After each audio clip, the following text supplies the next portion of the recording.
You know, when I think about us getting to Mars, colonizing it, I usually picture, well, a very serious scientific endeavor.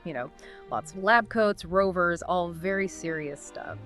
But diving into these excerpts you sent over from the New World on Mars by Robert Zubrin, well, it's clear that this is about way more than just that. He's painting this picture of like a whole Martian civilization, and not just, barely scraping by, but like actually thriving. What was it about his vision that really struck you? What I thought was so fascinating is how Zubrin uses history as a way to ground these, I'll admit, sometimes kind of outlandish ideas. Hmm. He connects Mars not only to like the technological leaps of the space race, but also, get this, the rough and tumble Wild West days of the California gold rush. Okay, now that's interesting. I'm definitely intrigued. You've got to unpack that one for me. Yeah, so think about it. During those gold rush days, it wasn't always those miners who actually like struck it rich. Right. A lot of times, it was the folks selling the shovels, the jeans, the tents, basically all those folks supplying the crazy demand of the gold rush. And everyone knows that trying to get anything from Earth to Mars is going to be insanely expensive, right? Yeah. But what if those Martian settlements could, provide for themselves, like even become the suppliers for, say, asteroid miners? Yeah, that completely changes the game, doesn't it? So you're saying Mars becomes less about what we're shipping to it, and instead it's more about what it can actually produce. All just like a Martian supply depot for a much larger, grander space economy. That's it, exactly. And that's also where, for me at least, Zubrin's whole argument about what actually makes a resource really clicked for me. Yeah. He argues that there really is no such thing as a true natural resource. There's just raw materials, and then us humans and what we, with all our ingenuity, can do with them, can turn them into. It's like that example he uses. Early humans, right? What they could make, what they could even conceive of, was totally limited by the technology of their kilns at the time. But the raw materials, well, those were always there, right? Just kind of waiting for us to develop the tech to unlock them, unlock their potential. Precisely. So with that in mind, all of a sudden, all that stuff on Mars, like the water ice, the carbon dioxide, even just the dirt underfoot, it all becomes, well, brimming with possibility. I think that's got to be like this thrilling mental shift for anybody who's serious about making Mars a real second home for humans. Yeah. But Zubrin doesn't stop at just surviving, does he? He goes way beyond and actually dives into the design of actual Martian cities. Yeah, and not just like boring habitats. He's talking about these really cool sounding dome cities built right into the sides of canyons, even some underground beneath those Martian glacial caverns. It really got me thinking, would I rather have, a view of Olympus Mons, or maybe like a Martian grotto right outside my window? But I think his focus on foot cities is really important. He's advocating for these compact, walkable cities. And it's not even just about saving energy, which, let's be honest, on Mars is going to be really important. He connects it to fostering innovation through all those chance encounters and interactions that just don't happen in like those sprawling suburbs we're all used to. It reminded me a lot of Jane Jacobs, that urban planner, who really championed these types of bustling, mixed-use neighborhoods for those same reasons. Oh, wow. That's a great connection. I think we so often picture these futuristic cities as like these sterile, hyper-efficient places, But Zubrin does a great job at bringing it back to that essential human element, the need for interaction, for those random run-ins to really spark creativity. Makes you wonder, what would a Martian art scene look like? Or even like a Martian pub crawl. Now, that's something I'd sign up for. Now, those are some deep dives I'd be happy to do. But okay, on a slightly more serious note, he doesn't shy away from the challenges of actually building a new society from scratch, especially when it comes to things that we take for granted here, like family life, for example. And this is where it starts to get really interesting, because so often when we think about those early Martian pioneers, we picture them as being, on their own, these lone wolves. But Zubrin, he stresses how crucial family actually is to a successful colony, which, on this Martian frontier, a place that's facing a really severe labor shortage, it's quite the dilemma. And then his proposed solution, I gotta say, it's pretty striking. It's certainly unconventional. Essentially, he's proposing these substantial tax breaks, but exclusively for families with children. And not only that, but he suggests potentially even skewing it to benefit the mother. Now, regardless of whether you actually agree with that approach or not, I think it just highlights that, like outside-the-box thinking that's going to be necessary to build a sustainable population on Mars. You're totally right. He's acknowledging that this brand new world might require us to completely rethink some of our oldest societal structures. And speaking of rethinking things, his take on law and order on Mars is, well, equally thought-provoking. It's definitely a huge departure from those really complex legal systems that we're accustomed to here on Earth. Yeah, because he actually advocates for this radical simplification of the law. And as an example, he uses the concept of mens rea, criminal intent, and how its absence in a lot of Earth's laws, well, can lead to some pretty ridiculous situations. Like, remember that case a few years back? The Gibson guitar raid? Oh, man, yes. Yeah. That whole thing was absurd. Those federal agents raiding that guitar factory all because they thought they were using a certain type of wood for their guitars. Yeah. I mean, the charges were dropped eventually, but it's a perfect example of how these really convoluted regulations can just stifle innovation and instill fear, Totally. And Zubrin argues that a Martian colony, at least at the beginning, just wouldn't be able to survive, let alone thrive, with that kind of legal overhead. Of course, he's not saying that he wants lawlessness, but he's arguing for a more focused approach. Clear, common-sense laws that protect people and, of course, their property, which, kind of leads to the question, what if we took a step back and reevaluated our own legal systems here with, a fresh perspective? What would we find, do you think? It really makes you stop and think. What aspects of our current legal systems are actually driven by necessity versus, just tradition? But even if we could streamline the legal system, you still need people to, actually uphold it. And that's where I was really surprised by his thoughts on crime, especially relating to robots and their role in all of this. I know, right? I mean, you'd think that robots would be the perfect solution. A dangerous, brand new world, resource scarce, the deal. It would be perfect for them. But Zubrin seems, a little skeptical. He's arguing that, at least with the technologies we have today, robots just aren't adaptable enough to be able to handle all of the unpredictable challenges that a frontier like Mars would throw at them. Yeah, and he doesn't stop there. He dives right into the need for us to have a really solid ethical framework, especially when you think about preventing crime in a place where resources are going to be really tight, especially at the beginning. Yeah. And it got me thinking about how facing all those challenges, that could forge a whole new kind of social contract for Mars, don't you think? It's a fascinating idea for sure. Yeah. What if by going to Mars we actually rediscover the importance of community and, really working together, not because of some idealistic notion, but out of pure necessity. It wouldn't be perfect, no utopia. But maybe that shared struggle, that's what could create these incredibly strong social bonds. Exactly. Yeah. And he even suggests that these Martian cities might end up developing rituals and traditions similar to what we see with religions or even the military. And, maybe the original settlers, they aren't particularly devout or anything, but not out of dogma, but to create that sense of unity and purpose. Yeah. It really makes you wonder, what would a Martian holiday even look like? Okay, now that's something I would love to see. Though before we get too caught up in all the Martian festivities, we've got to talk about the realities of living on a planet that's, basically trying to kill you. One of the biggest hurdles that Zubrin tackles is, how do we even get to Mars and back? And maybe even more importantly, how do we make sure we can survive once we're there? And he's not just talking about sending a few astronauts. He's talking about establishing a permanent self-sustaining human presence. Yeah. And that's where his Mars Strict plan comes in. It focuses on using local resources as much as possible, which takes us back to that ingenuity we were talking about before. Right.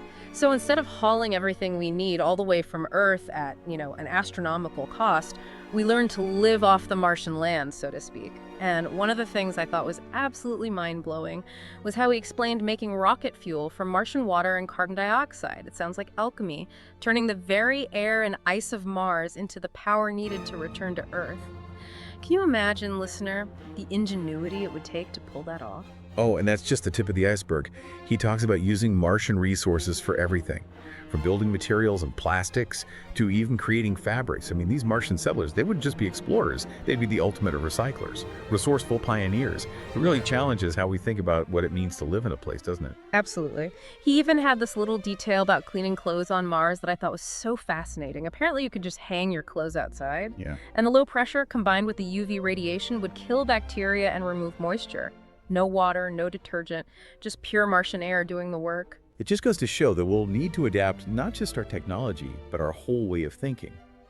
Everyday things that we take for granted here on Earth, like doing laundry, could become these unique challenges on Mars. And those challenges could lead to some really unexpected innovations. Though I'm not sure how well that air drying method would hold up during one of those massive red dust storms. Good point. Speaking of adapting, we've covered fuel, shelter, even doing laundry on Mars. But what about everyone's favorite topic, food? Yeah, Zubrin doesn't try to sugarcoat the challenges of Martian agriculture. He's a realist. He knows we're going to have to rely on things like greenhouses and really controlled environments, at least in the beginning.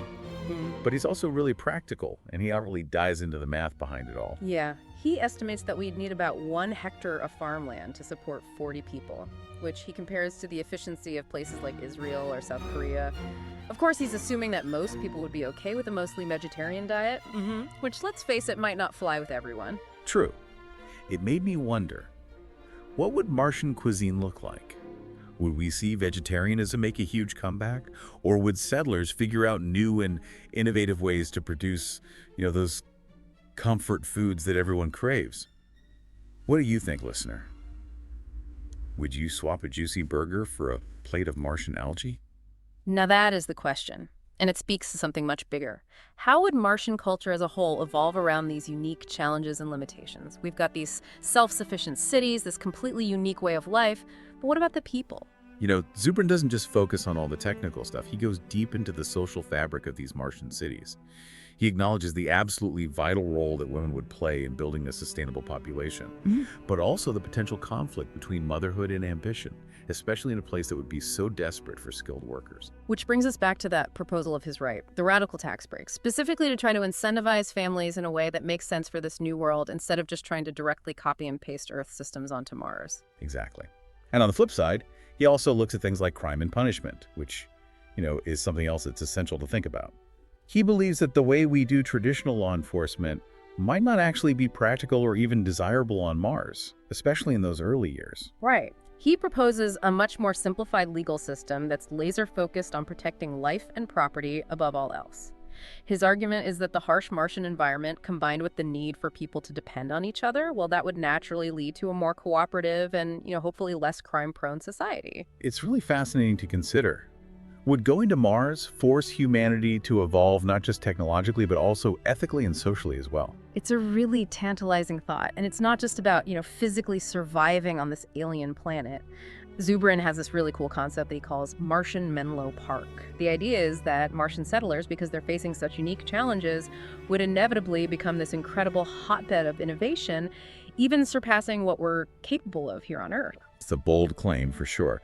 But when you really think about the level of ingenuity required to not just survive, but to actually thrive on Mars, it's not totally out of the realm of possibility. He compares it to those early American pioneers who had to come up with all these brand new tools and techniques to conquer the frontier. And he sees that same spirit taking hold on Mars, leading to breakthroughs in robotics, artificial intelligence, energy production, even biotechnology. Yeah.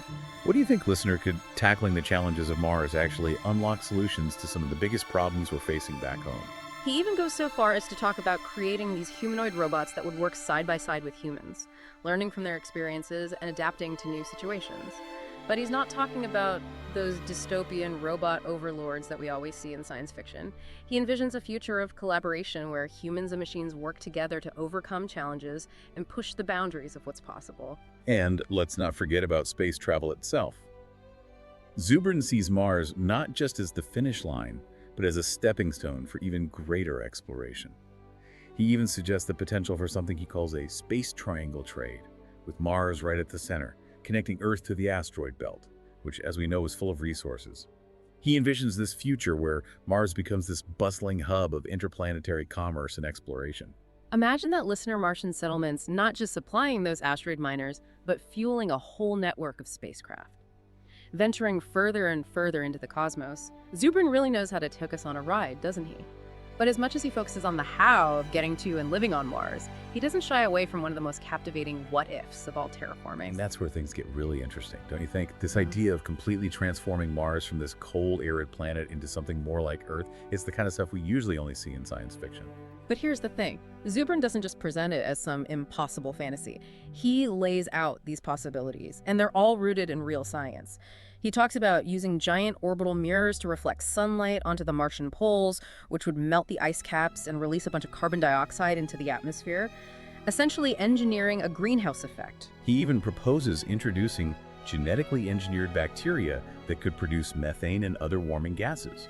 It would essentially speed up that whole process of terraforming, and potentially even create a more hospitable environment for plants and animals. Of course, the ethics of doing something like that are complicated, to say the least. Are we playing God with an entire planet? It's a question that goes way beyond just the technical challenges. Do we as humans even have the right to reshape a planet, even if it means making it more suitable for life? And what would it mean for the future of Mars and, for that matter, for humanity? It seems like we've stumbled onto the ultimate question, a question that Zubrin's book makes us think about but doesn't necessarily answer for us. And I think that's the beauty of it. He gives us the tools, the ideas, lays out the challenges, and then he invites us to wrestle with what it all means. It's not just a blueprint for how to build a new world on Mars. It's a launching pad for some really, really big picture thinking. You know, it's funny, for a book that's so focused on the technical aspects of settling another planet, what really stayed with me was that invitation to, well, to think bigger. It's not just about, building habitats on Mars or figuring out how to make rocket fuel from the atmosphere. It felt much bigger than that. It's almost like, philosophical argument for why Mars even matters to us here on Earth. Not just for, our future as a species, but maybe for, the soul of our civilization. I completely agree with you. It's something he says early on that always stuck with me. It's that comparison he makes between settling Mars and the whole idea, the whole movement of the founding fathers of America. Yeah. They both, in a lot of ways, represent this incredible, terrifying, exhilarating leap into the unknown, a chance to break free from these old constraints and build something totally new. And he even goes so far as to argue that, in a way, America actually saved civilization by providing that space for experimentation, for taking those risks, trying out those, what did he call them, noble experiments that eventually reshapes the entire world. It really does make you wonder, what kind of noble experiments could we see unfold on Mars? It's a thrilling thought.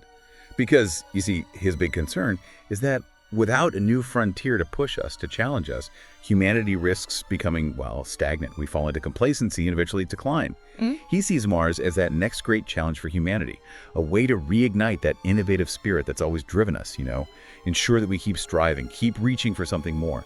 Which is really interesting, especially given everything that's going on right here on Earth. Climate change, resource scarcity, all these problems that feel so interconnected, so intractable. And look, Zubrin isn't naive. He doesn't for a second present Mars as an escape from all that. But in a way, it's almost like he sees it as a pressure valve.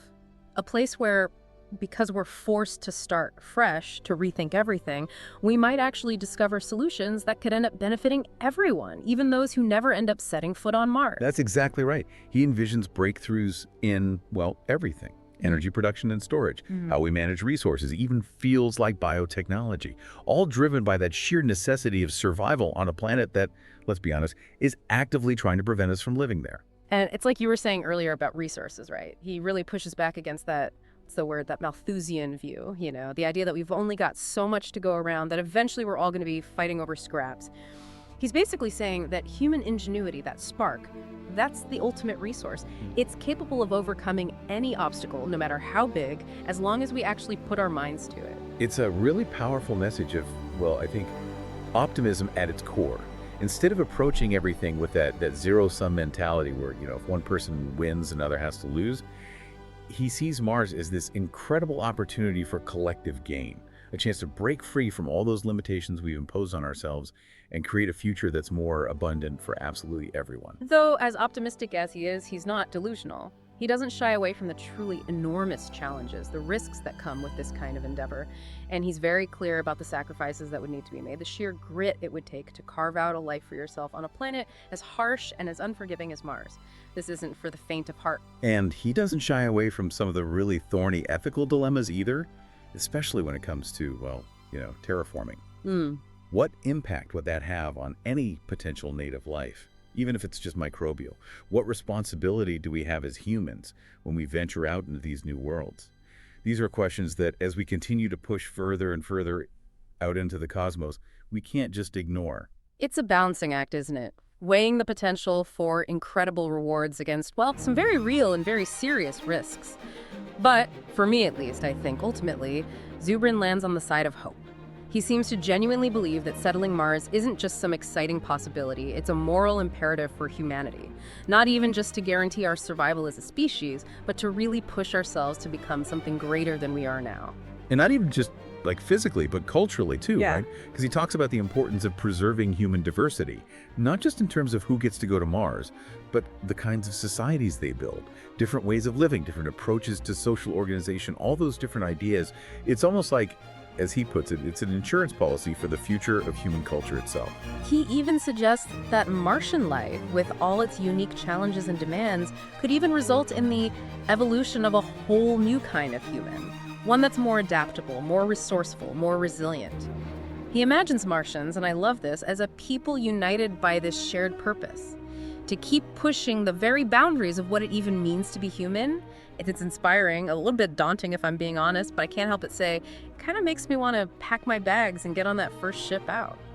Right. That's the thing about this book. There's this current running through it, this feeling of awe at the sheer scale of what he's proposing, but also this urgency, because it highlights just how much we as a species stand to gain or to lose, depending on the choices we make right now, today. You know, that's a really good way to put it. As we wrap up our deep dive into New W, the new world on Mars, the feeling I'm left with is this overwhelming sense of possibility. It's much more than just a technical manual about how to colonize a planet. It's a call to action, a challenge to think bigger, bolder, to imagine a future where humanity isn't confined to this pale blue dot, but instead becomes a true multiplanetary species. And I think most importantly, it reminds us that we aren't just passive passengers on this ride. The future isn't something that just happens to us. We create it through our choices, through our actions, and through our willingness to dream those big, audacious dreams that kind of push us beyond what we think is possible. It's a really powerful message, and one that I hope will stay with everyone long after they finish listening to this deep dive. I couldn't agree more. So, to everyone listening, as you continue to explore these ideas, as you imagine the possibilities and, wrestle with those really tough challenges, keep in mind that one question Zubrin leaves us with. If you were offered that one-way ticket to Mars, what kind of world would you help build? Keep turning that question over in your mind, and who knows? Maybe, just maybe, one day we'll find out the answer. Thanks for joining us on this incredible journey.